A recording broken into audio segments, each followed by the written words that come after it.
You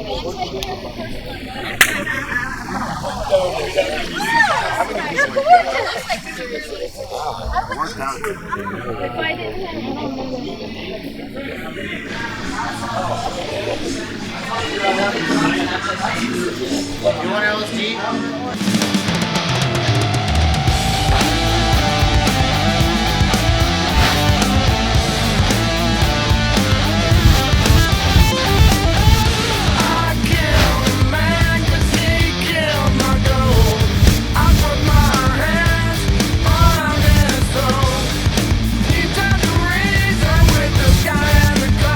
Dan, you owe me 15 Xanax. Where are they? Thank you. Bring them in here, but don't leave without giving them to me.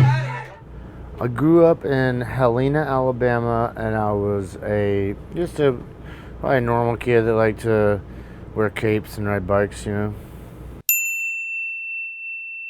Spray painting the local businesses and smoking cigarettes in forts and hiding Playboys and just a normal kid.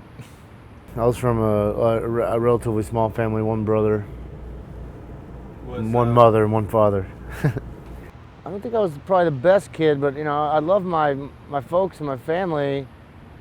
But like I had an older brother that kind of fucked with me a lot, but that's what makes you stronger, and I guess you need that kind of upbringing in a way. I just get in trouble with all the kids, other kids basically. Their families would be mad at me. My dad listened to music a lot when I was younger, and so it'd always be there, you know. The very first song or album or artist that made an impact on me was Slim Whitman, the country yodeler, when I was 5 years old, when I was I was earlier than 5 years old, because I was constantly telling my dad for my 5th birthday I wanted to get Slim Whitman's yodeling album.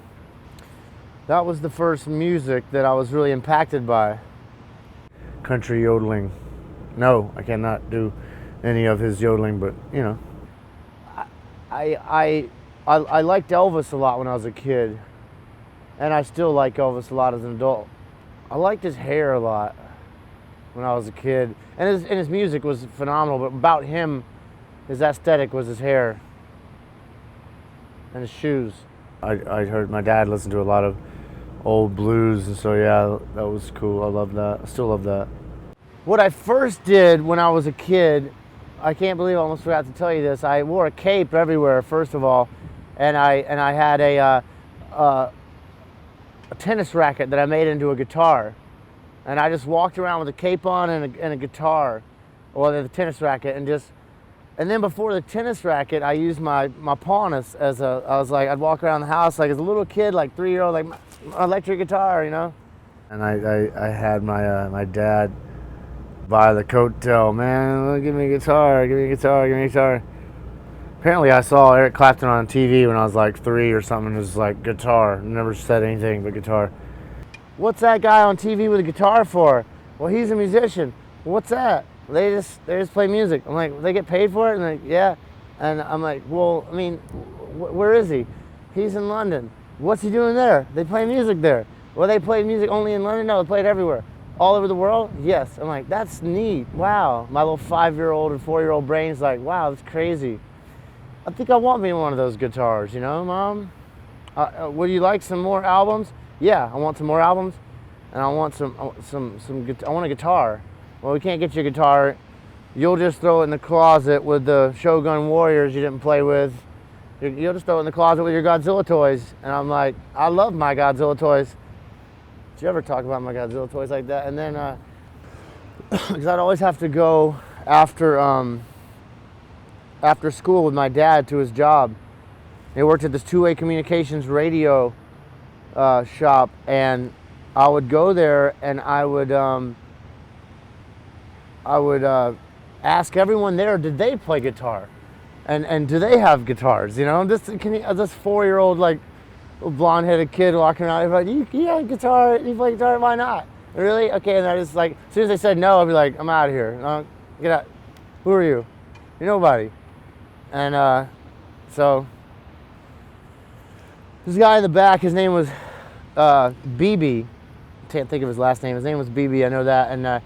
And he was the guy that repaired the radios, and he was the son of my dad's partner that they were worked with.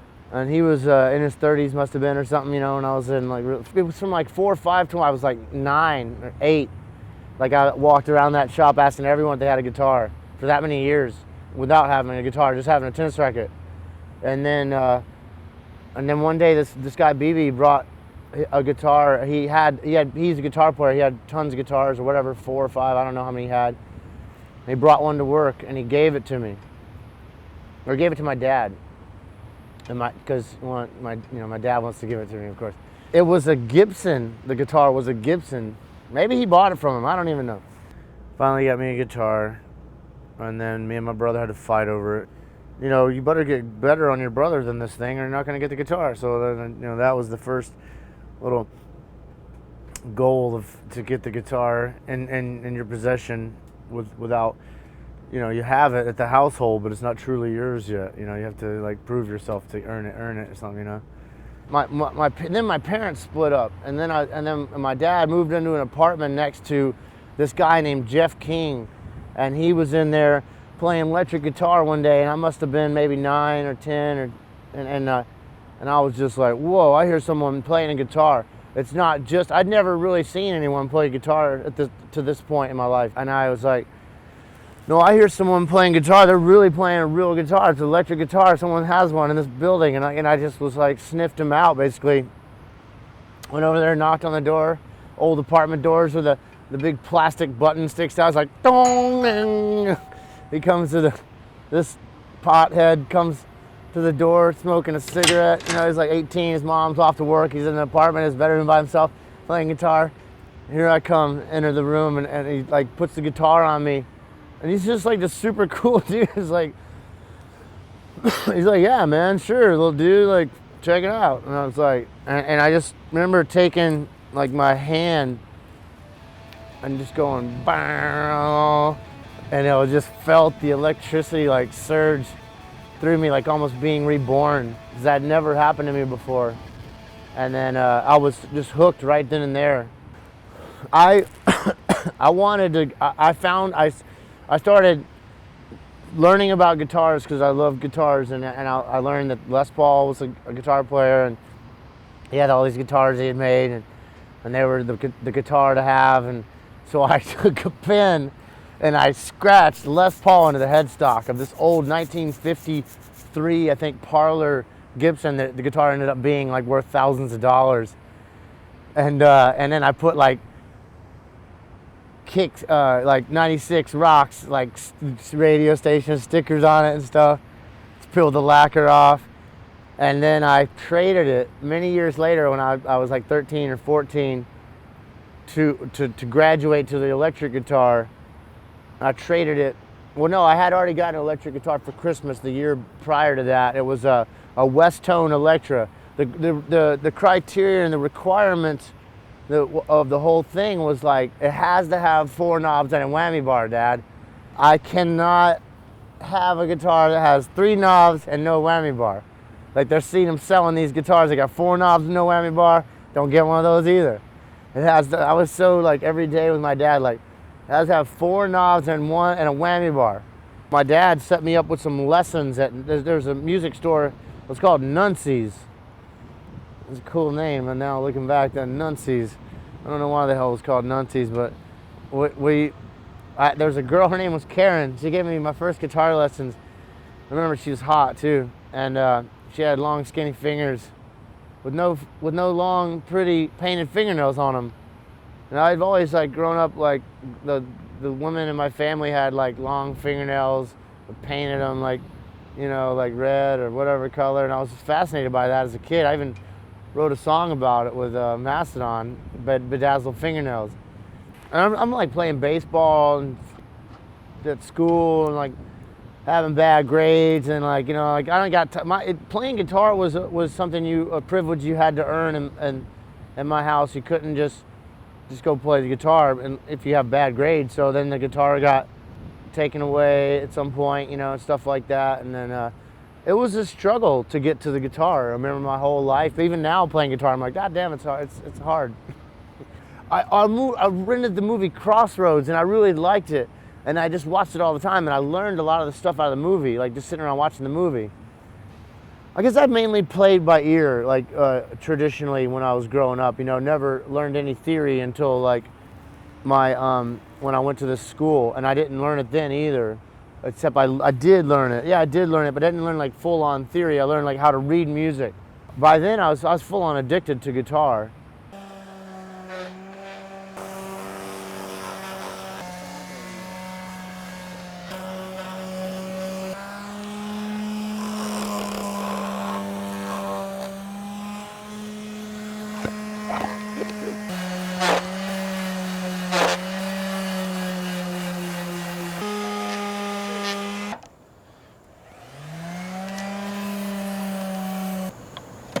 I think the shaft is pretty much done, and the head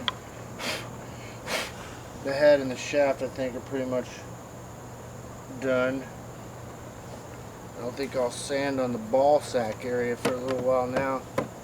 I was bad. I didn't like school. You know what I mean? I only liked school to go look at and play with girls. You know, like go like flirt with girls or whatever. That's what I liked about school. And we used to, and in the early years of high school, we would take LSD and go to school, and that was just hilarious. I mean, we just fucking, that was some funny stuff that I just remember laughing so hard back then. That when I think of it now, it makes me laugh really hard now.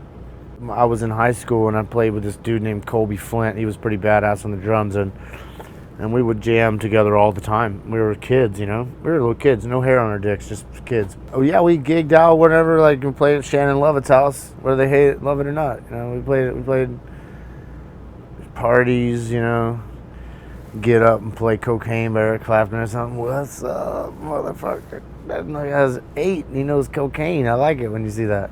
And then the first time I smoked weed like 3 times before I ever got high. I smoked it and it didn't do anything to me. I was just like, I didn't even think I inhaled it. I was like, yeah, cool, can I hang out with you guys? Whatever. But then like when I was 12, or, you know, my parents split up, and I got introduced to a whole new crowd of kids, you know. I went to a different school. I moved into an apartment complex where they had, I guess, a lot of other kids that had been splitting up with their folks, and they were, you know, they were kids that weren't like the kids that I knew. They weren't kids that had strict discipline, you know, disciplining. I had pretty strict disciplining. My dad would beat me up, or beat me with a belt if I didn't, like, you know what I mean, if I didn't act right, you know what I mean? And so that was just the way you raised your kids in the 70s. You beat them right, you know? I mean, that's just, and I love the dude to death. I'm glad he did it, whatever, you know, whatever. And that was, you know, I don't think the other parents had been whooping their kids to act right, you know? Because they were just busting glass and shitting in cars and throwing mayonnaise balloons at buses and stuff. You know, I was like, whoa, these guys are fun as hell to hang out with. 2 kids that I met at ASFA, Alabama School of Fine Arts, their names were Brian Nanos and Chad Crawford. Brian Nanos was a badass Mitch Mitchell type drummer, and Chad Crawford was just this badass guitar player, piano, idiot savant almost, just genius, weird, just, you know, scary smart guy, you know? Almost like Charlie Manson in a way, you know? He's just super like creepy, and like, I hope he sees this, because I would like to reconnect with him. And he's a great musician, and probably still is. You don't really have a band. You just have this project you jam with at school to skip class, because they let you have that privilege at that school because you're an artist at that school, and they treat every kid like an adult there, no matter how old they are. They say you can take care of your homework. You don't have to come to class. You got to maintain this grade average, work on your art the whole entire time you're here. Killer. So I was just doing what I was told, playing guitar. And I never went to class, and I never did homework, and I just played guitar constantly. Went to every guitar class. And they only kept me in the school for 1 semester, and they kicked me out. And then I pretty much just quit going to school by the time I was in 11th grade, you know. And then I just took my GED, and they wouldn't let me. Well, no, I think I graduated, but I didn't graduate because I fell asleep in Saturday school. Like, I don't think I did. So anyways, she was like, you fell asleep in Saturday school? This Saturday school doesn't count, and it's the last Saturday school of the year. You're not going to graduate with your class, and that's that. And so be it. And I'm like, what, you're telling me I can't walk with my class? He's like, yep. I'm like, well, I didn't fall asleep. I mean, I didn't. And she was like, yes, you did. I'm like, nuh-uh. It was just like a, no, yes, you did. No, I did not. I did not. I just had my head down. I wasn't asleep. I didn't see no head movies or nothing. Come on, what's going on? And she's like, nope, you fell asleep. So I followed her home with the car. My dad was letting me borrow this 1979 K5 Cheyenne Blazer. And just like, I followed her home, just like nudging her car. I was like, I did not fall asleep. I'm sorry, Mrs. Ramon. She's probably, God bless her, wherever she is. Yeah, they mailed me my diploma. Then they called me many years later when Mastodon started getting nominated for Grammys, wanting me to do like a speech at their school, asking what it would take for me to do a speech at their school. I said, well, all you have to do is erect a statue of me in the courtyard. And they were like, no. And I was like, well, I'm have a nice day. I moved downtown. I moved downtown to where the action is, you know? Downtown Birmingham. I get an apartment in Southside. So I started discovering traveling and getting loose and you know, sex, drugs, and rock and roll, and without the rock and roll, actually, you know, just so. And I took like a couple of year hiatus off when I was like in my early 20s from playing guitar. Yeah, this young lady by the name of Sally that I was starting to see, and she had a whole nother slew of wildlings that I had to meet, you know. And then I just kind of like put the guitar. I just left the guitar at my folks' house and just went traveling. And I got locked up hopping trains for federal trespassing with a Class A narcotic. So, you know, that was kind of ended that for me. I was like, hey, I'll go back and start playing guitar. And then I saw Troy at the Nick. There was a bar in Birmingham, Alabama called the Nick, with his band Knuckle. And he had this really great band. But the guitar player, I just thought they could have a better guitar player. And after the show, I was like, man, you guys be amazing if you had like some crazy guitar player. I mean, you should have seen these guys. Troy was like, had ants on him. He's everywhere, you know. And the singer was out in the audience grabbing people's faces. I was like, man, this is intense. Guitar player standing there like, man, what the hell is going on? And I just thought they needed a wild guitar player. And he was like, yeah, the guy's not even our guitar player. He's just temporary filling in for this show. And I was like, oh, well, and then we you know, wrote our numbers down on some matchbooks or something. This is probably in 92. I went and did my thing for a couple of years, and then I was over, called Troy. He still lives in the same place. Remember me? Yeah. You still want to jam? Yeah. Went back over there, started 4 Hour Fogger.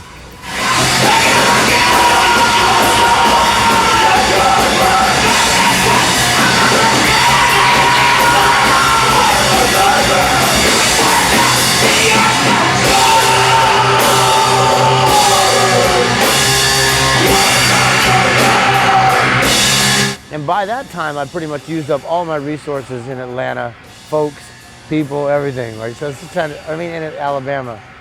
I think the next step was going to live with my grandmother or something. So I got in the van and I headed over to Atlanta. I called Troy. I said, hey man, you guys still need a guitar player? He's like, yeah. Here's my address. You know, finally get there. Drive all the way downtown. He lives in this crazy ass, old spooky, like the basement of one of these buildings, but much, not 10 stories, maybe 4 stories. And he's like, knock on the door that's in the ground. So I come over here, and this is that door I was telling you about. It's like half in the ground, half out of the ground. And I'm like knocking on the door, and then Troy Sanders comes and opens the door right here. Wow. This place is amazing. Nothing has changed at all. So this is it, man. We all live down here. Like me, Troy, Kyle, Darren. Well, lots of us live down here. And then in the back room back there, in the very back, let's go see if we can get a look at it. That's where we band practice. We had a TV and an entertainment system set up right here. We had a couch against the, I guess it was against this wall. We had a couch here and proper awesome living room with a parachute over the whole thing. And like you walked into the living room, it was like separated all out here by a parachute. Or was it a parachute, Greg, or was it just like it was huge parachute that was hanging on the ceiling, and like like you just came in, it was like the shag carpet, and look at what's painted on the floor here. And this was the room that this was Kyle's room, and this right here was the yeah, this is the 4-hour fogger. That's what that 4HF stands for in here. And Knuckles, the band that was before 4-hour fogger. But this was the practice pad where it all started at, where me and Troy started jamming together. And it's pretty filthy right now, but it doesn't look that much different actually. Yeah, this was like, it was like I moved here in like '93 and we started jamming in this room right here. Yeah, man, like you would walk up here and there was a wood shop up here, and over here there was the kitchen was over here. Oh yeah, where's is the bathroom still work down here? Yeah, on the same place, still looks the same. Some things never change. That's great. What's the plan? What's the plan for this place down here? Trying to clean it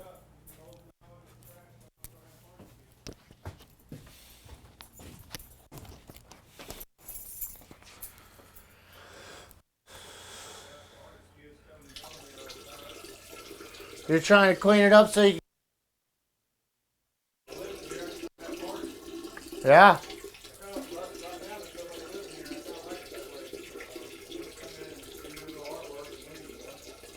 Yeah.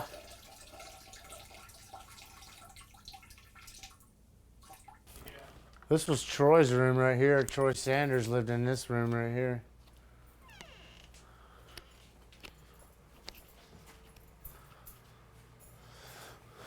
And then after Troy, Darren lived in here.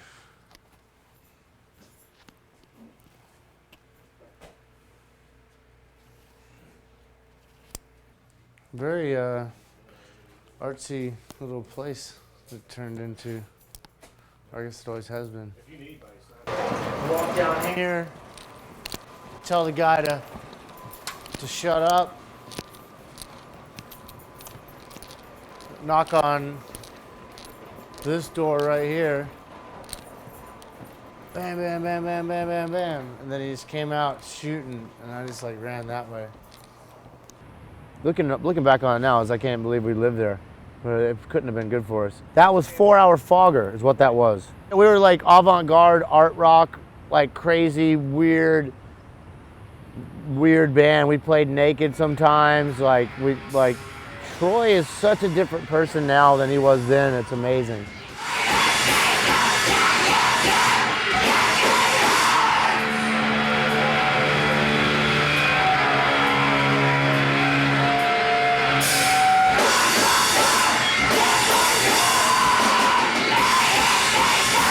Yeah, that was the first band that would like get in the van and go out of town and play shows. It was cool, man. You know, you're like young and you got like a potato bag. You got like a potato chip bag full of joints. You know, it's like, what's up? Hit the road.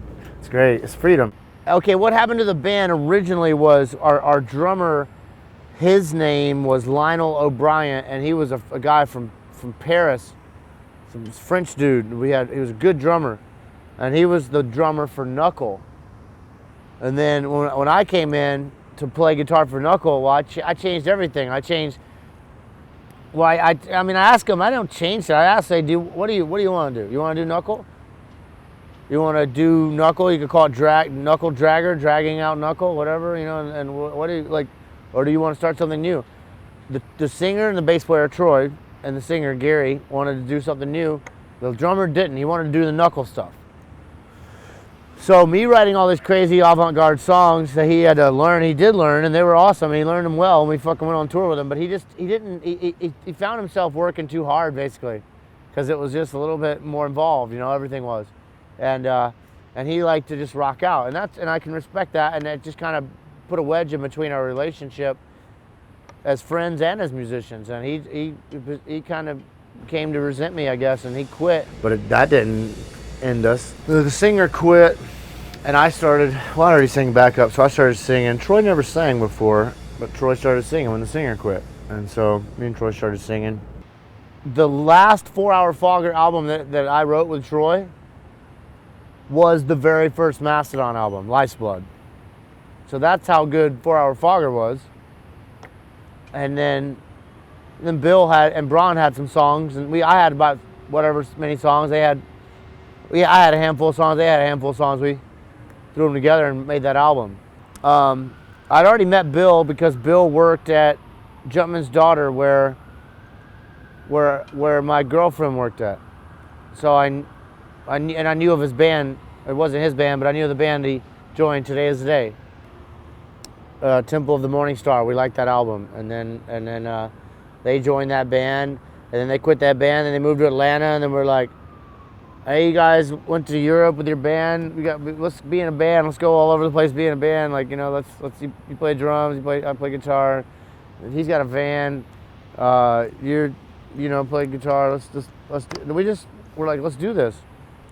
We agreed to meet at that show where 4 Hour Fogger was opening up for High on Fire, and then that guy was playing drums that night. He fucked the songs up.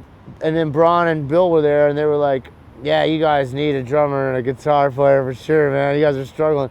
And we were like, all right, cool. Like, let's do this. Okay, get the numbers exchanged. This is back when no one has a cell phone. You got to call the ringy ring at the house there. So, the phone rings. That's Braun, whatever. Hey, man. Or Bill. No, it's Bill. I kind of know Bill better than I know Braun at this point. Don't really know Braun at this point. He's Bill's friend. I'm going to start the band with him. He's the drummer. So we get there, and we're gonna meet up at this Mexican restaurant first to have a drink before we're gonna go jam. Well, we get there, and the Patron ladies show up in gold lame dresses, giving everyone free shots of tequila. I had one too many. We get down there, and I'm like, man, let's play this kind of music. I want to start a generator up and like mic it, and then like. They're just like, we can't jam with this guy. He's no good. And so, it wasn't awesome, because he was pretty drunk. So. And at the time, I was very into doom metal. And in 1999, I was really into like tones and I was like really into like what Sun O and Yob are doing now. Like that's what I was into in '99. Like I wanted to create a band like that in '99 very badly, and that's what I wanted. That was my original vision with Mastodon. But then once I heard Bron Daler play the drums, that all went out the window real quick.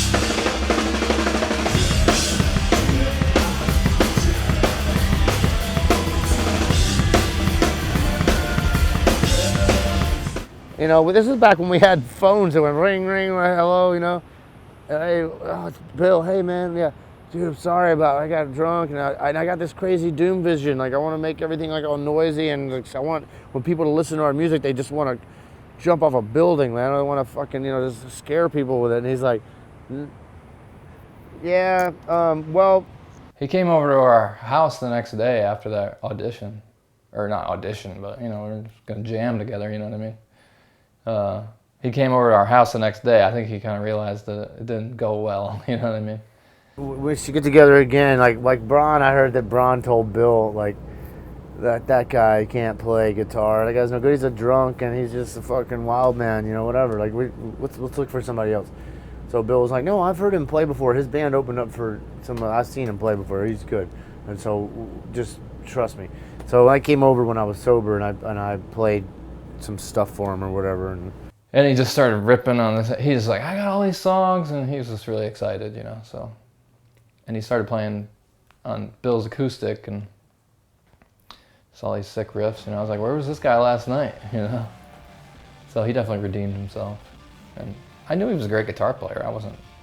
I just had been told by everybody in the scene, like, oh, you don't want to jam with that guy. A lot of baggage, I was like, I don't know. Who doesn't have baggage?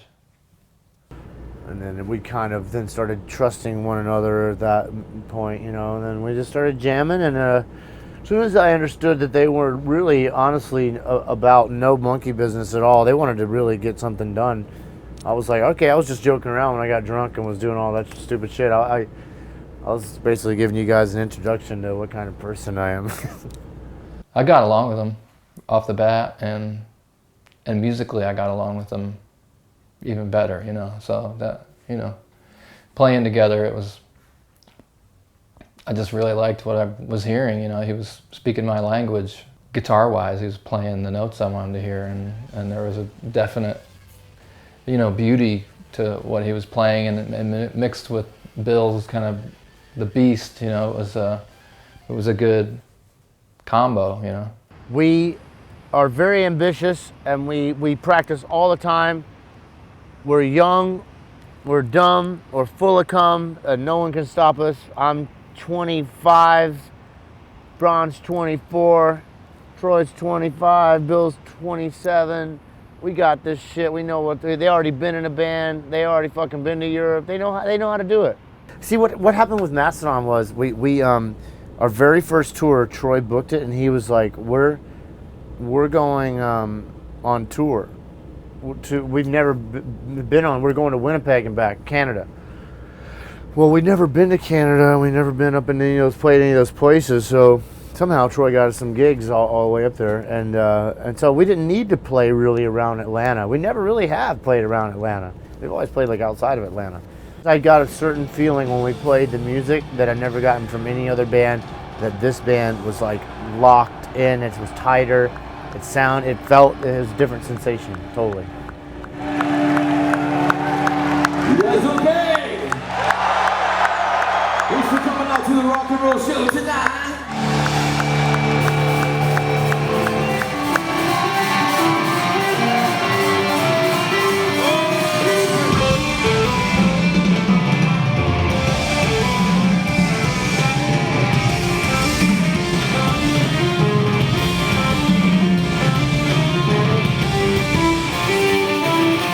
They're on Relapse. They were already on Relapse. Relapse said, if you guys get another band together, we're going to sign you guys. We know you guys are good guys. So what do? They find me, they find Troy, and we start Mastodon, and they bring it right back to Relapse.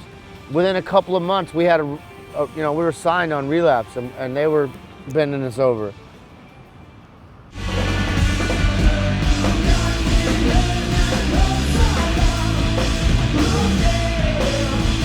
We had no booking agent at the time, but as soon as we got on Relapse, Troy did our first tour before we were even out on Relapse. We had our own record out. We recorded it like at some studio. We were, in the van folding the labels, gonna sell them that night at the show. We got on our first tour of Relapse. It was Mastodon, The Hoods, Pain Mask, and Dying Fetus. And we played from, I don't even know, it was a U.S. tour, went all over the damn place, and got paid peanuts, but looked good doing it. That was back when we wore, like, I had long hair and I was skinny and wore cowboy clothes and I played flying V guitars. I was trying to bring nostalgia back. The metal kids weren't having it at all. They hated me. Got home from that tour, people saw us live, our record came out, Remission came out, people just kind of like changed the game a little bit, and people were booking us all over I went to Europe right away, played all over Europe. Came home, I was home for like a week. I got another offer to go back to Europe. Went back to Europe. So I we got a Dutch tour manager. We were in Holland like a lot, and that was okay with me. You know what I mean? I think when we had the Slayer tour, it might have been a little bit of a break to a bigger audience. How? So was that jump like overnight? Did it? Yeah. Well, it would be overnight because over the nighttime, when the night falls and the next day comes up, there's the Slayer show, and then there's the more people are there. Yeah, for sure. You know, overnight. I'm not trying to be a dick about it, but it was overnight, you know, like the next day it was like, hey, we never played all these guys before, you know. Well, you can't help but be nervous because you've never been in front of that many people that don't like you because they're Slayer fans. Let's remember, this is 2002 or some shit, where people still like have very big hatred for anybody other than Slayer if you're at the show. So we somehow won them over with Braun's fucking mesmerizing blast drumming, you know what I mean? I think that's what it was.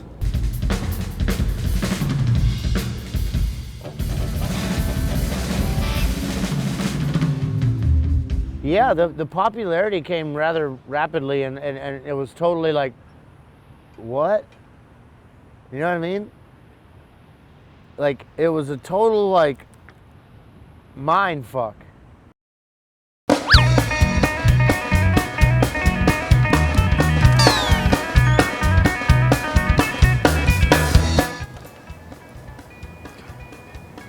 Welcome to my crib.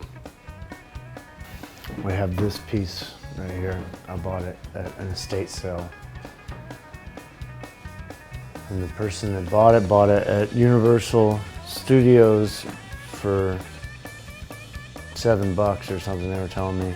And it's just horrible. I love it. So I found this on the side of the road. Put it in the back of the truck myself.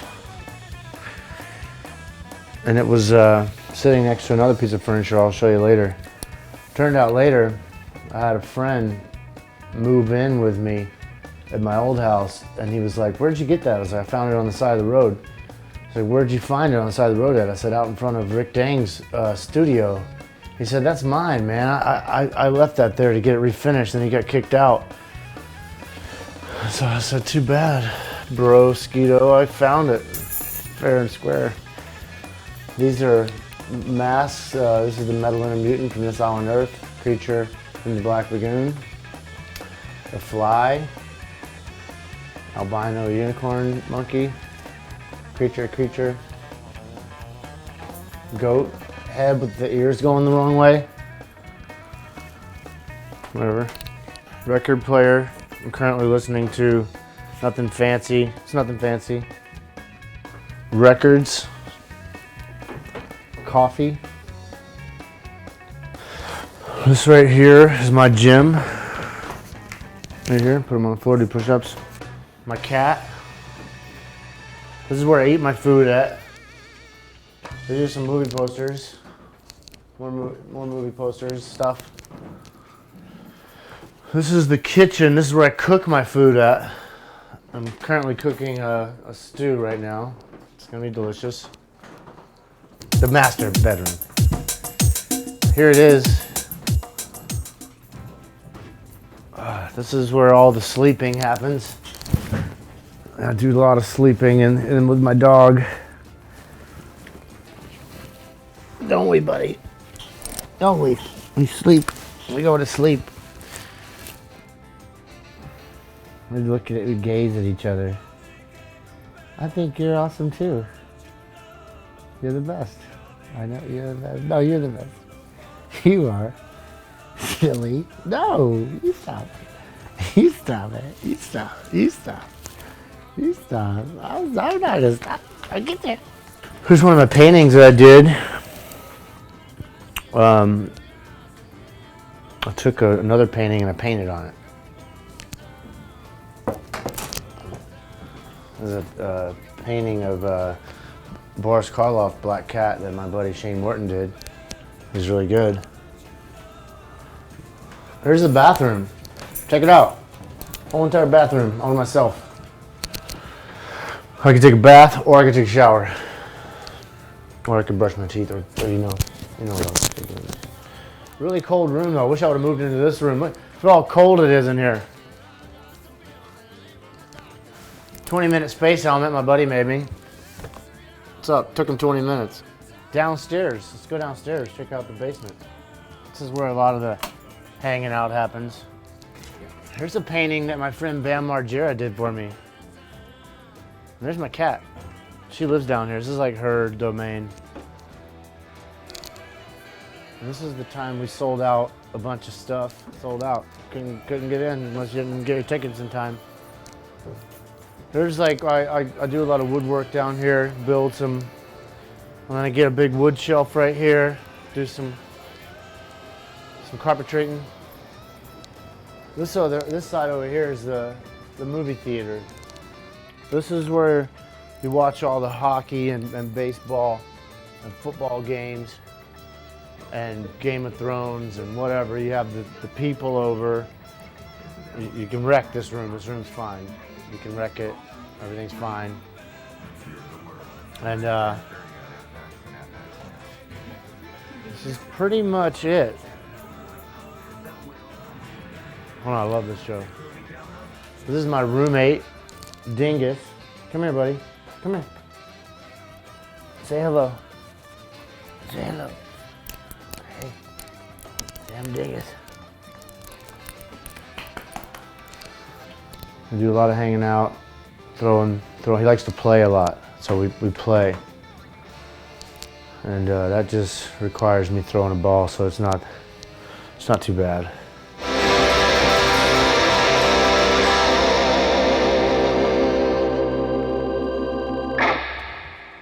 Because I like so many different types of music, I refuse to be pigeonholed as that one kind of player. You know what I mean? I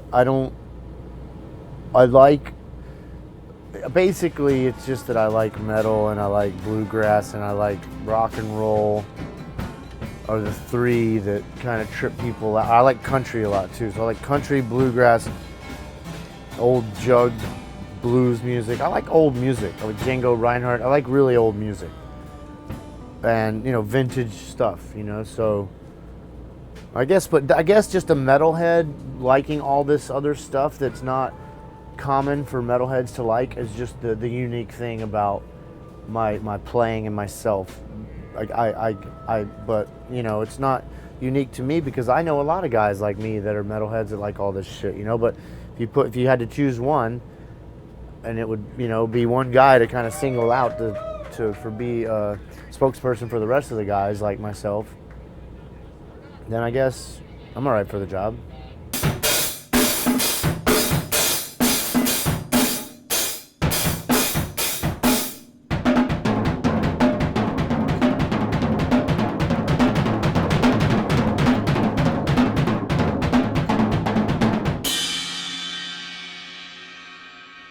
I woke up at 11:30 this morning and gave a guitar lesson from 12 to 1.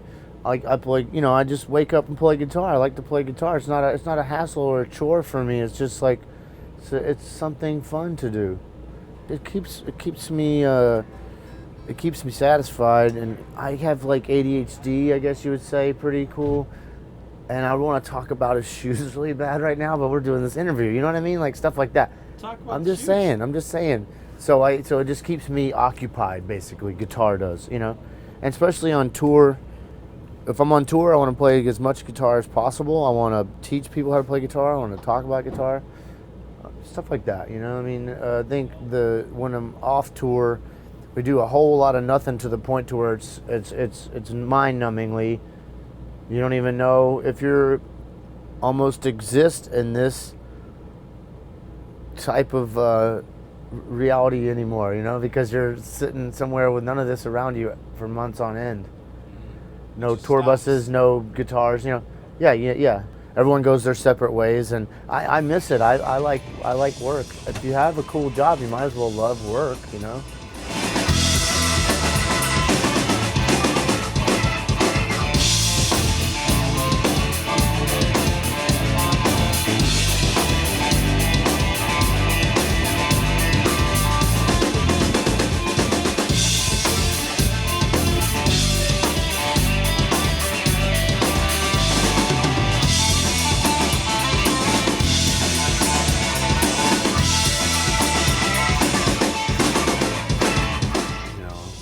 my little family back home.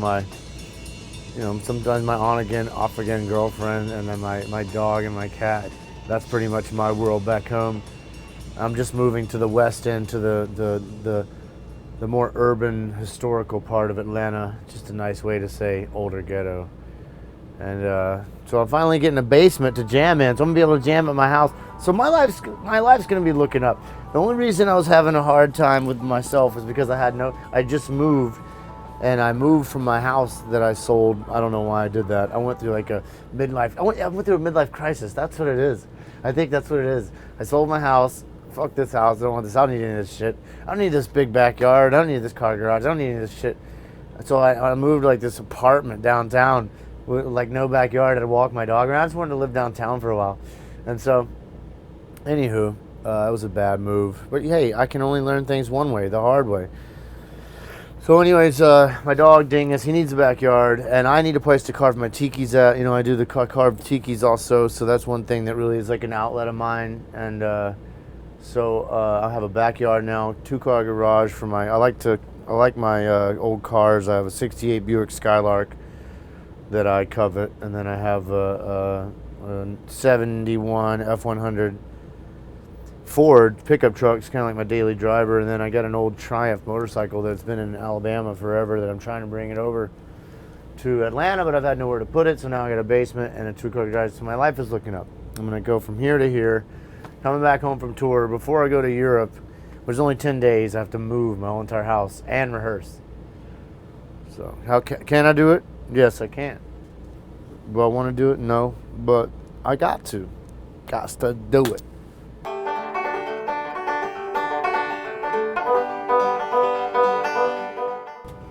I listen to a lot of NPR and sit around and smoke hand-rolled Bugler cigarettes and play banjo on my front porch and stuff like that. I don't really do much. I walk my dog and I don't really play guitar at home. I more or less play like banjo or this little 4-string or 3-string rather cigar guitar. They're like cigar box guitar. And sleep as late as possible. I don't know, that's really boring when I'm off tour, so it just would bore the pants off of anybody.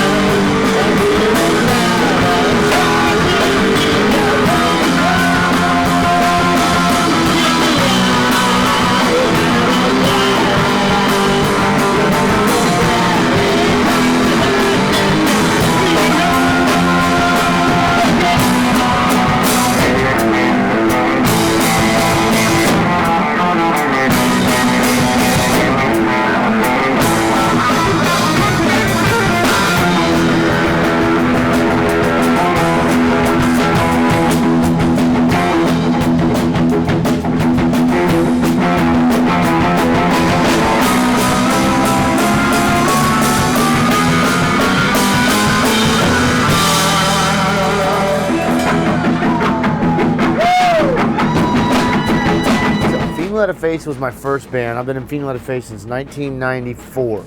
So it's our 20th year of a band, Female Face. It's my first band. Still in the band. Still play shows.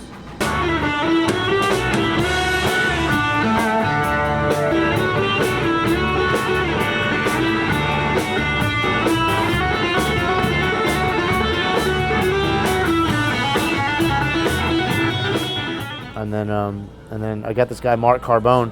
If I can ever fucking track him down to play drums for Weston Motel whenever we can get a show. One day, that's my dream, is to get Weston Motel like out on a tour opening up for a bigger band to get that break I was talking about, like when Mastodon got the break playing for Slayer. Like if Weston Motel could open up for some other, whatever kind of band that draws people at a place like this, we could go out there and kill it, turn some heads and gain some fans. So I'm looking forward to that in my life. Me and Tom are best friends, and we've always wanted to be in a band together. And so I was like, well, he kept trying to join Female Face as a singer, and it never worked. I was like, well, let's just me and you make our new band together, Weston Motel. And we just got together and wrote all the songs, and we're just, it's like my He's my dude soulmate, like my friend, like my real friend, like super good friend, you know what I mean?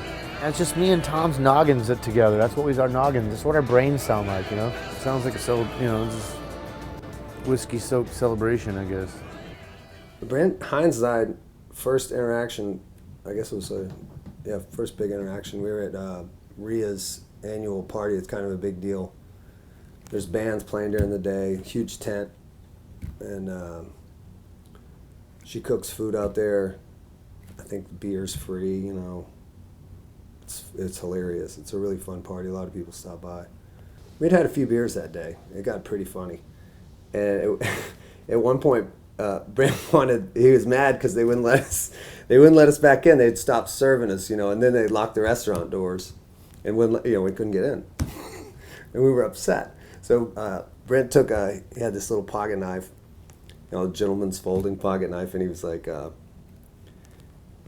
he went and he cut all the guy wires to the tent. I guess we were hoping, allegedly, we were hoping a breeze would come and knock the thing over, you know, is what I guess he was hoping.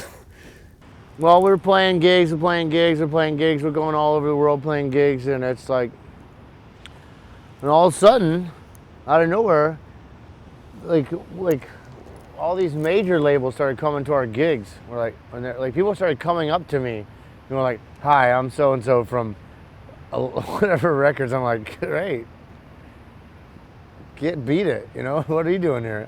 I was nice to him, and I was like, "Yeah." They're like, so, you know, some guy would come to me, he's like, "I'm so and so from yada yada records." I'm like, "That's awesome. What are you doing here?" You know, honestly, I mean, that doesn't seem like a place for you, you know. He's like, "No, I'm checking out you guys' band." Then there was a legitimate deal on the table for some. That we never had any money in my life ever, and neither has anyone else in the band, you know. So it was like, Warner Brothers offered us a little bit of money to sign a record deal, and we signed it, you know. And I had to like basically make Troy sign it.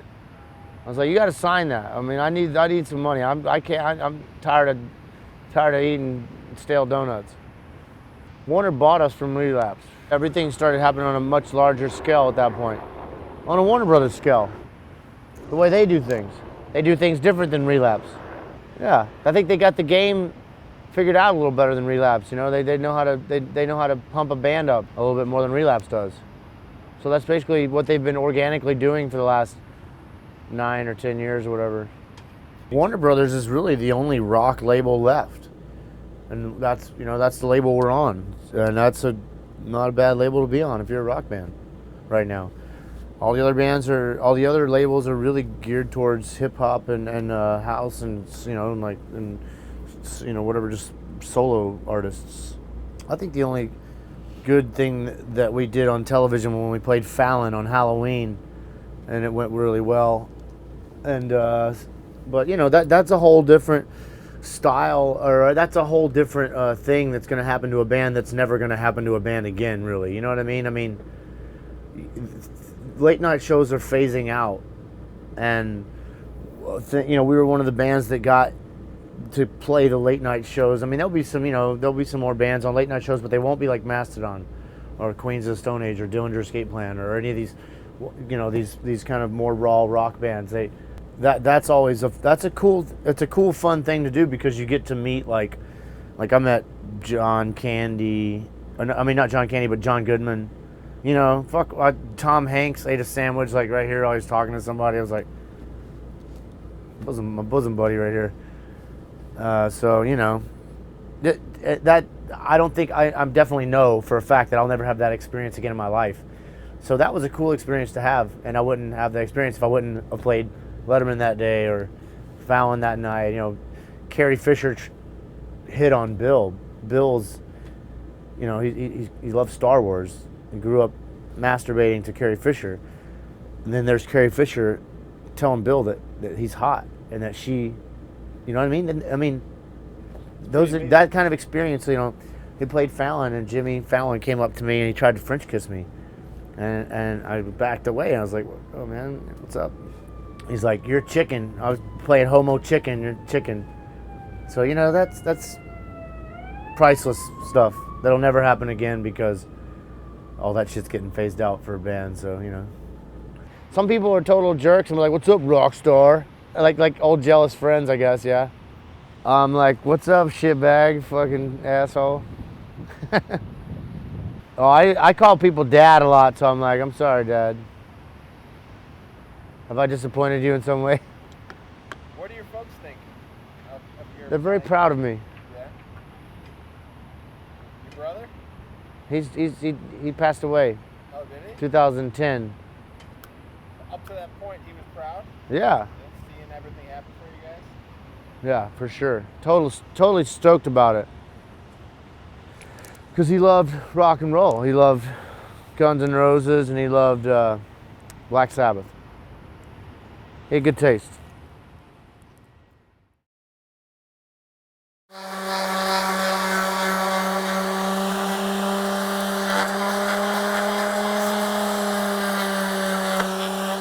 I had a girlfriend once upon a time that wanted me to buy her one.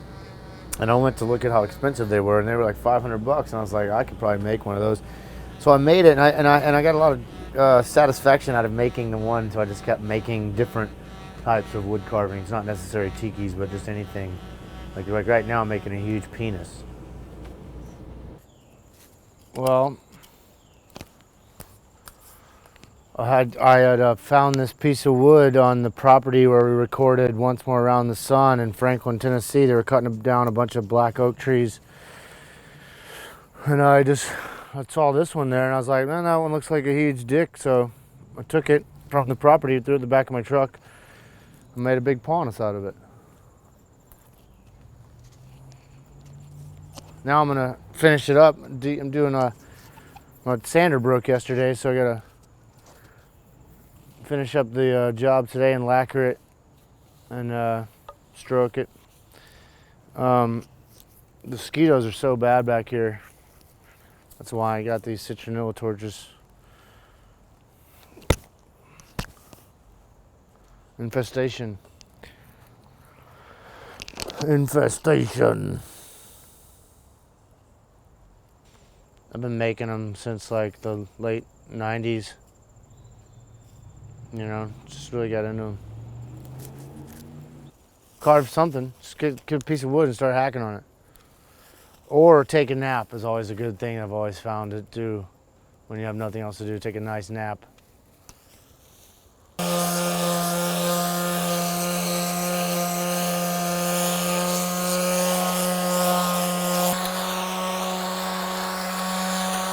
Gotta make sure it's smooth and all the carving bumps are gone.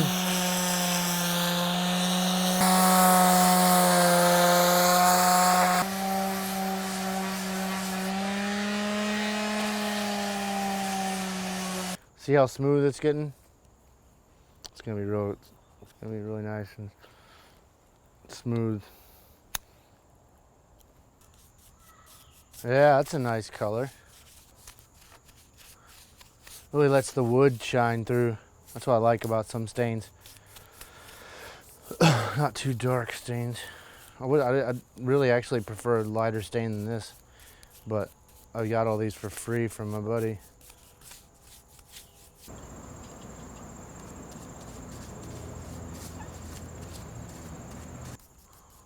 The balls came out nice. It's kind of weird, you know, balls are always just kind of weird anyways. It's like flopping every which way. It's kind of an action shot. Doesn't hurt to leave a little bit of them in there. There you have it.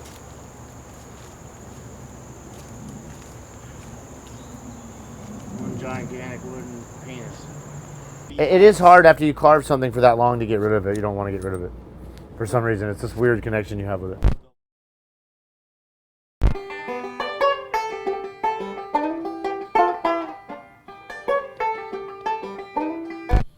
What I like to do in my spare time is as little as possible. It's my favorite thing to do. I usually lay on this couch quite often in my spare time. Carve wood. I carved a giant penis while I was home this time. Yeah, I go to a grocery store and play with my buddy back here. I play with him in the backyard. So I don't, just go to the grocery store and the dog park, and then watch a lot of movies and catch up on my stories that I missed while I was away on tour. And sometimes when I'm home in between tours, I'll play with my other bands.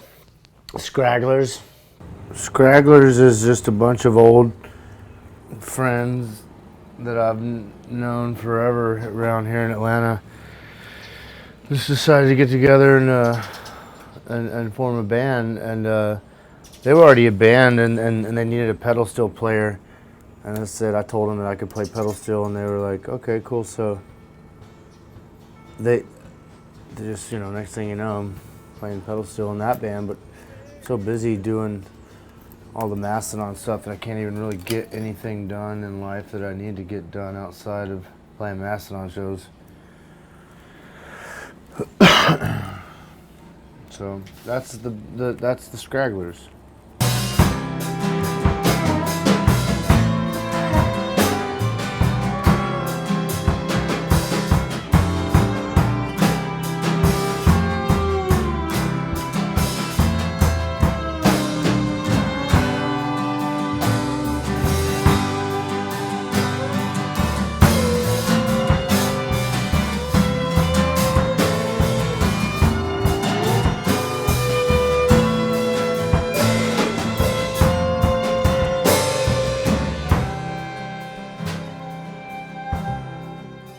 Yeah, it's old tattoo artist friends.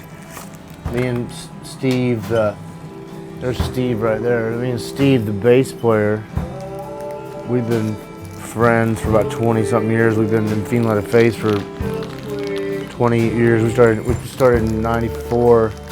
So this is our kind of our 20-year reunion party, I guess you could say. I've been playing it since about 90. I've been playing pedal steel since about 90, 93 or 94. I'm gonna play with them, just be the pedal steel player in the band, basically.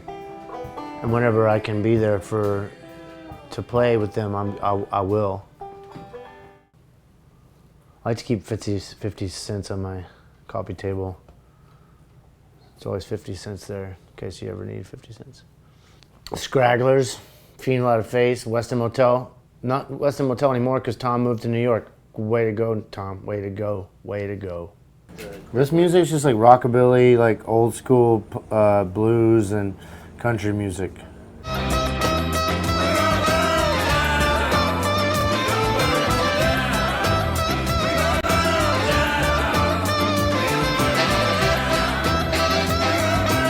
I've already tried several times to kickstart Fiend Light of Faith and Westin Motel. We went on tour, and then the drummer for both bands just turned into a nightmare and basically ruined all of it.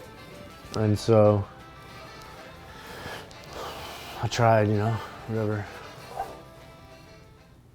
A good buddy of ours passed away. Chris Piskin was his name, and so at the funeral, I saw my old drummer, and we just made amends and started jamming again, basically. Pretty simple.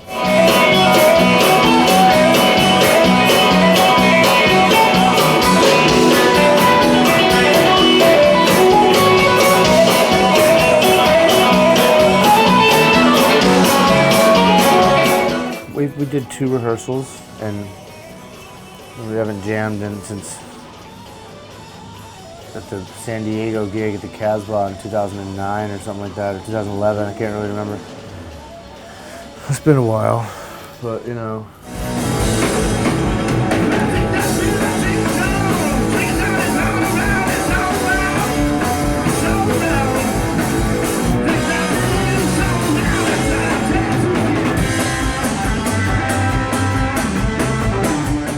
I guess I never really get to slow down enough to realize what the magnitude of anything that's happening to me, I guess, I don't realize that anything out of the ordinary is happening. It's just basically doing more stuff, you know, like doing more guitar playing, you know, more like bigger shows and more, you know, lessons and you know, I'm just a squirrel trying to get a nut just like everybody else in the world, you know. I'm just trying to scrape some cheese together. Why are Brent Hinds and Max Cooper friends? We share a lot of the same interests. We both have an old Ford truck. Both like convertibles, both have a convertible. We were both in construction. Both carpenters on a lot of different carpentry jobs. Have a lot of the same respect for a lot of the same things. He's a good man, Brent Hinds. He's given me a lot of opportunity. He's very generous.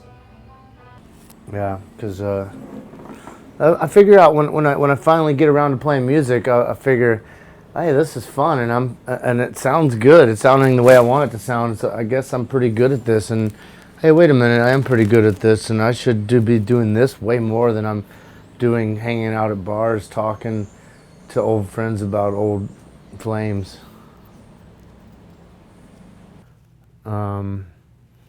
But yeah, as far as liking it, yeah, I mean, it doesn't bother me at all. I mean, I kind of like was,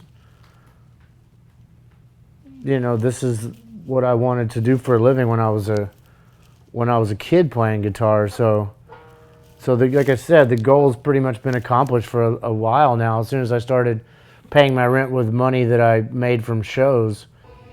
Smart man, very underrated in the wits department.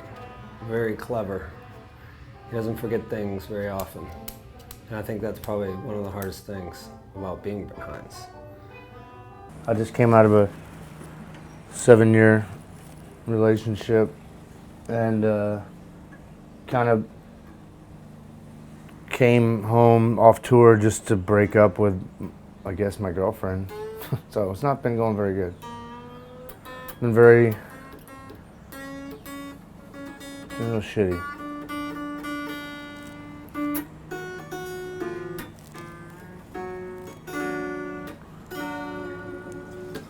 No, you know, I mean, that's what, if I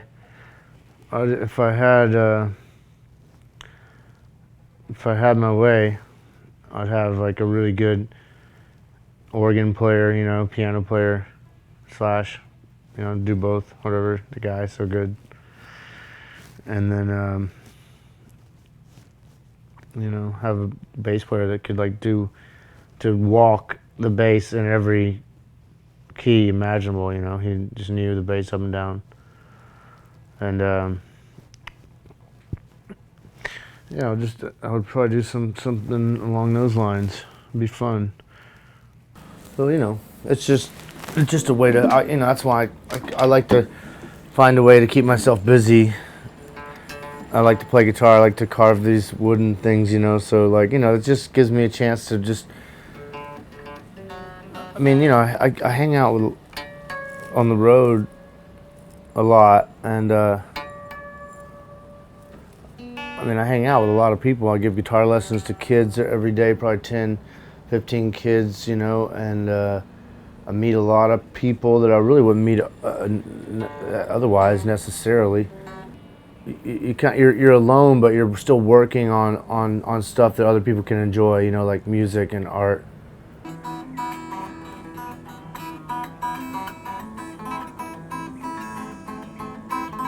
Yeah. Why do you like smoking pot so much? I don't know. I wish I could stop. I can barely breathe from smoking all that stuff. But I'm hooked. I'm addicted. I'm addicted to pot. Now all I gotta do is just try to not get too drunk before we play, which has always been hard playing in these bands. Like, that's what happened to these bands in the first place. Like, it was just like they're party bands, and like everyone just got way too wasted, and then the gigs went to shit a lot of the times, and like we just like, fuck it, we just stopped doing it. I mean, I'm not even gonna wear a cape if I can't wear pantyhose. You look great. You almost look like Dracula, but his brother or his cousin, or he plays in a band. He definitely plays in a band.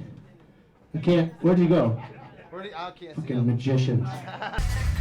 We're basically planning on getting out pretty quickly after our show. The only band after us is Slayer. Never seen him.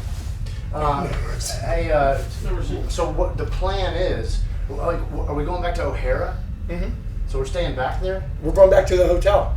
What time's our flight? Is it tonight? No, tomorrow. What time? 1 o'clock. Okay.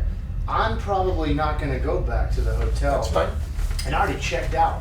Why'd you do that, you? Because I didn't know we were going back to the hotel. You didn't read those dead trees. I don't read that shit. You know that. I know you don't read that shit, but what do you need? I need you to get me a room, I guess, because I don't have a room now. Yeah, I'm a really restless, anxious person.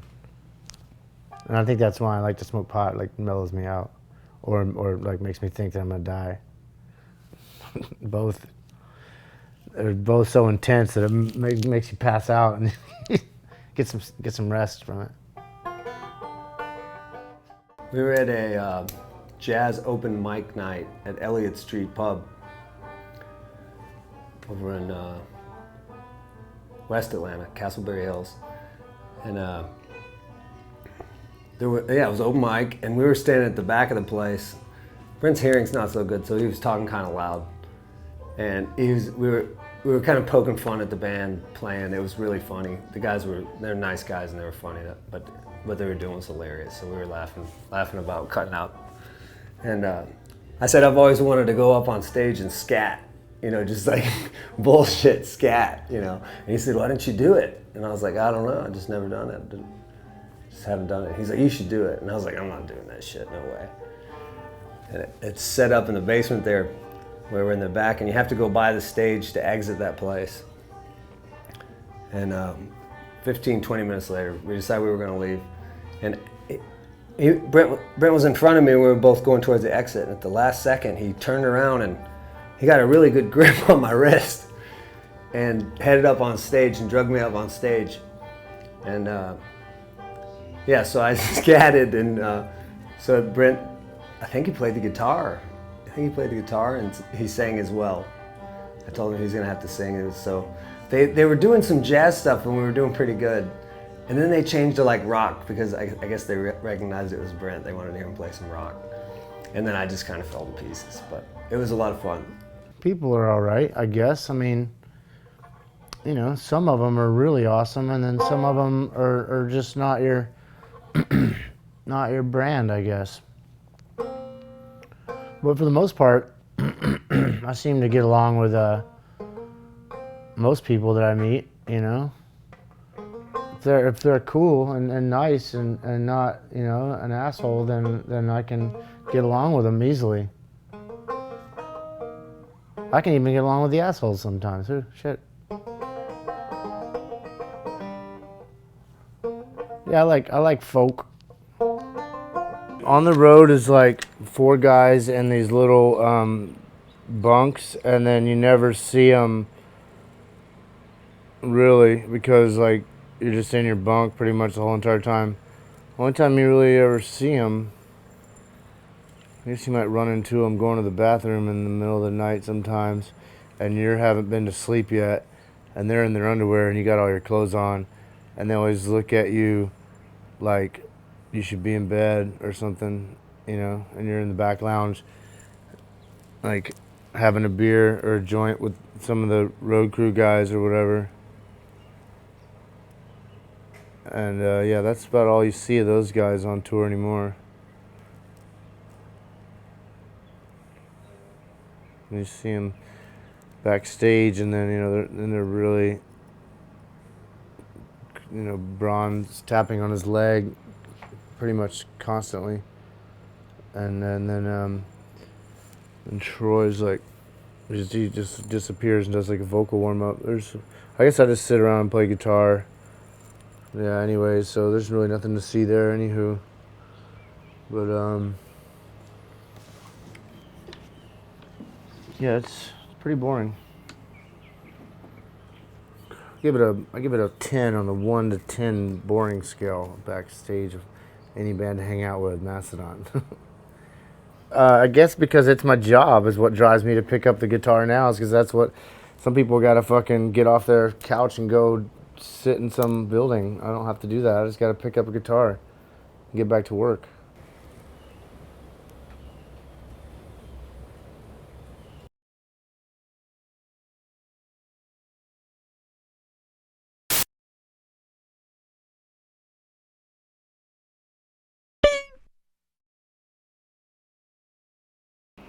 It was 79 Gibson Flying V that I got back in like 99. This is the guitar that I started Mastodon with, and it got this is the only guitar I had for a while, and I was on tour in 2003 in Odense, Denmark, and our guitars got stolen. This is one of the guitars that got stolen, and they were like, your guitar's been stolen. I said, well, that's okay. It's shaped like a boomerang. It'll be back.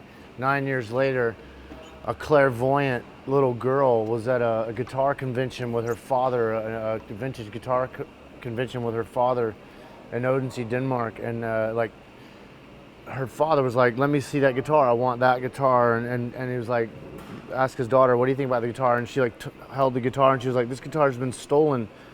You know, and she like somehow knew it had been stolen from me, and got in touch with our management and everything, and tracked me down and gave me my guitar back to me. True story. And I knew it was mine because of that right there. The reason how I got this guitar was I had a gold top that I traded my buddy, and he let me borrow this for a show to open up for Today Is the Day, which was Braun and Bill's band before Braun and Bill played in the band. So I was opening up for them in Neurosis and at the Point, and me and Troy's band, 4 Hour Fogger. And it was a really special show, so I wanted to borrow this really cool guitar my friend had. So let me borrow it.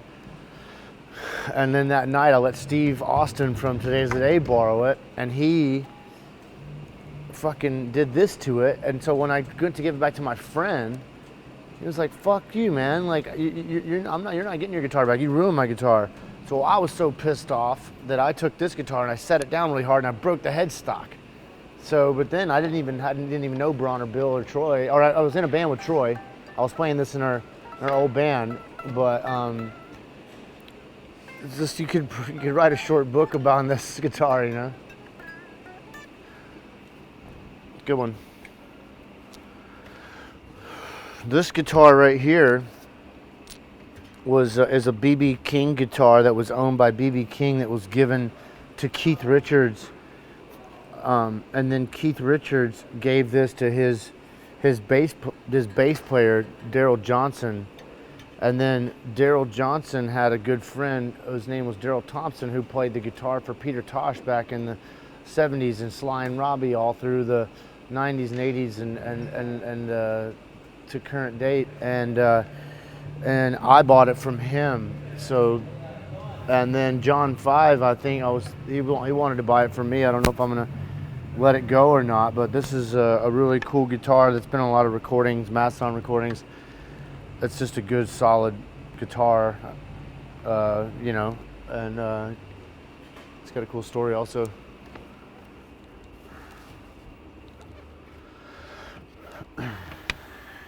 This one right here is the first custom made guitar I ever got.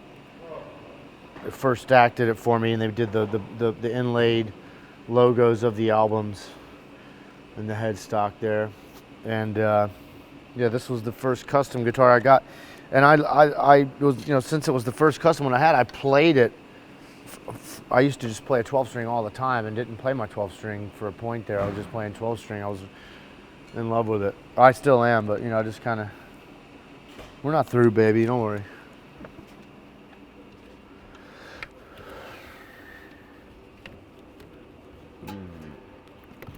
And this right here was a 68 reissue that I got from a guy that used to work at Gibson. Ulf was his name. He works at Spotify now.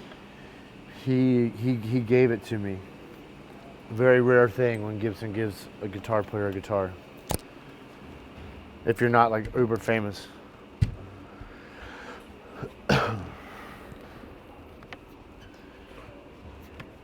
this guitar right here is a 83 SG that was the keyboard player for the Guess Who had it specially made for him. And there's not too many of these floating around. Teardrop Silver Burst 83. There's a wider radius from here to here other than the other SGs.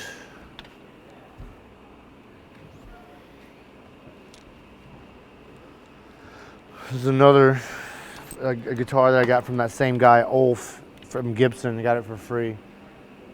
And I love it. I play it all the time. It's a, I don't really know what it's called. White SG.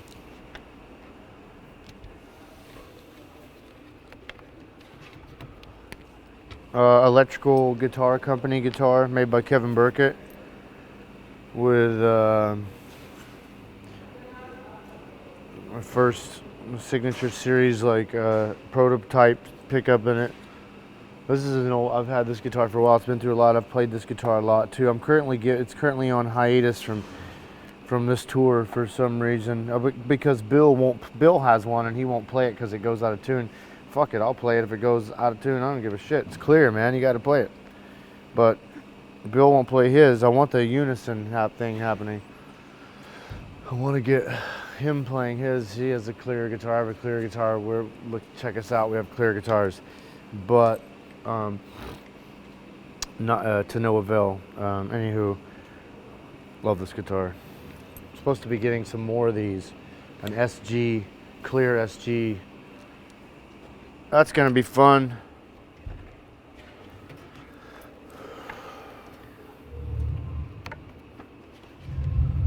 And this is the guitar that Gibson strung me along about for many years, about making a signature series of this guitar in their custom shop because it's been heavily reliced by me, and I've just had it for a long time. And this is like my main axe mainly.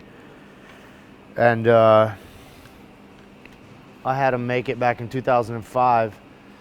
I called them up and I asked them if they'd ever made a Gibson Flying V Silverburst custom, and they said no. And I said, why not? And they said, well, we don't know. We've never had a request for one before. And so, you know, here it is.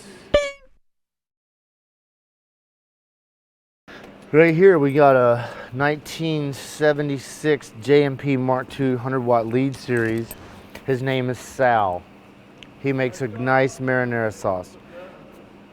This right here is a 2004 diesel VH4. Love it.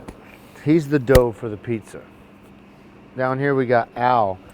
He's the one that provides the cheeses and the magical hamburger sauces, and it's a 77 JMP Mark II 100-watt lead series, and these guys make a big sandwich. You know, this guy runs the outer stack, and this guy runs the other outer stack, and the middle stack is ran by this guy, and it's like a nice big pizza sound. Pizza shit. Sounds like a pizza shit. No, it sounds good, but me and my tech, who quit to go play bass for Jim Root, of all people, we had a thing going here where we had fun. We used to have fun on tour. Now it's just soup and suicide.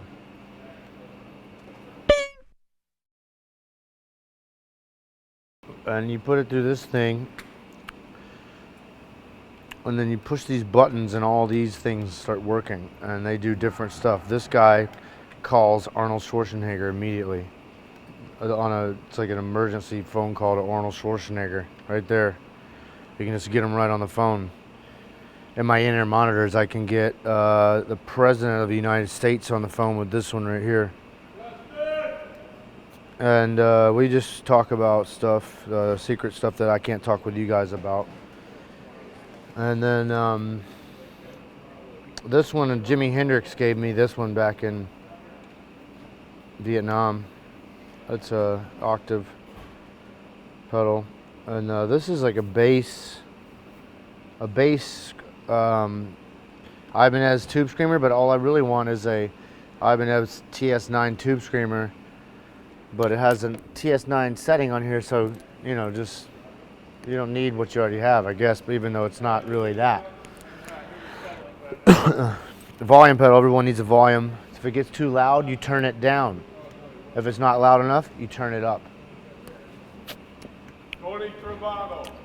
That controls this right here. I'm not sure what this one does. This one, that one's just for looks. This one makes you sound like you're going backwards. Everyone wants to sound like they're going backwards every once in a while. So this one right here is a bass wah, which gives it more weight. There's way more of a wah, like a envelope, like some kind of like snapping a whip or something, you know. That's why I prefer a bass wah other than just a normal wah. Has so much more of a dramatic effect when you're using that pedal. The scoop. Yeah. It's super wide scoop or narrow, however they explain it. Orange said, "Man, what's it gonna take for us to get you to start playing our cabinets on stage?" I said, "Make me some cabinets that aren't orange, because I don't want orange cabinets on stage. I'm trying to keep it just kind of dark over here. I guess orange one day. I don't know. We'll do like a checkerboard pattern, but the green ones. Why not? I got the idea from actually Pete Adams from Baroness wanted Alpine green cabinets. He told me that, and so I immediately went to Orange and told him to get me some. What's in them? What are they loaded with? This one has dope, just packed full of, I think, cannabis sativa right here, right up here, right hand side.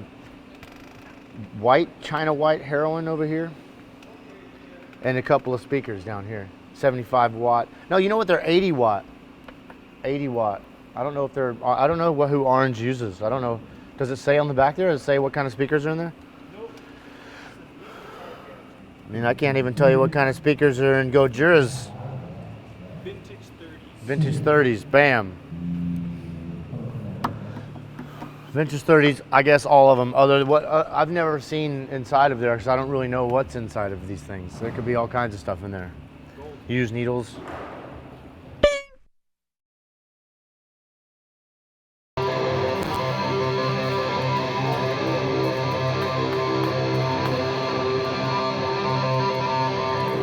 Sorry. Good. Yeah. I had to get that out of my system. Let's do this like Brood Disc with a knife that killed his wife out of strife. What's up? Whoa! Did you see that? Did you catch that on film? Almost on my cover. Very rare occasion. It's like a Tasmanian devil sighting or something like that. Take two. So anyways, that's why I gotta go outside and take a bath. Enjoy some hammer-on pull-offs.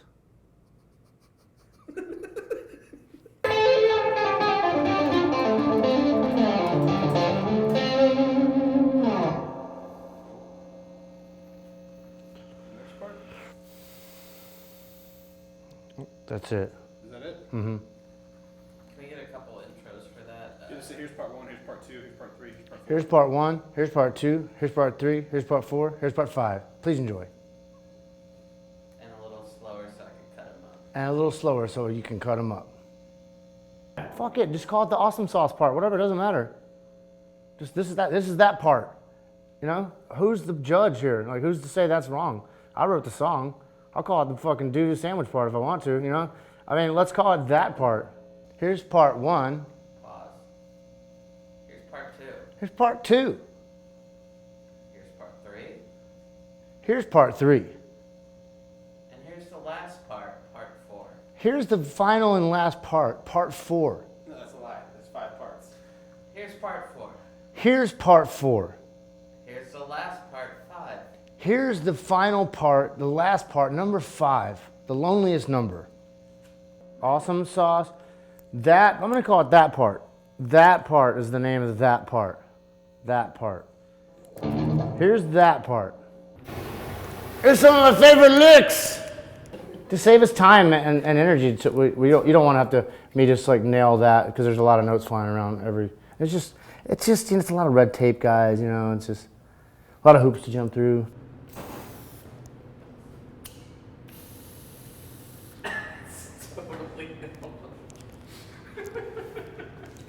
Here's some of my favorite licks. So anyways, this lady wants to tell me that it's my kid. Hey, check out some pedal tones. Hide yourself a little more. Oh, me? Yeah. I'm invisible. Alright. You can't see me. You didn't tell me anything. Okay. You ready now? Yeah.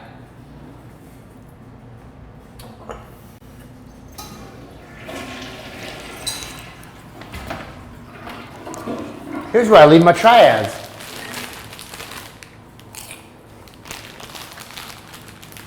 Okay, I'm gonna do, I started talking before I came out, so. You ready? Chuck! Go. You guys ever heard of chicken picking? Check out this hot lick. That's where we would stop it. Okay, To that section. cool. So Cut.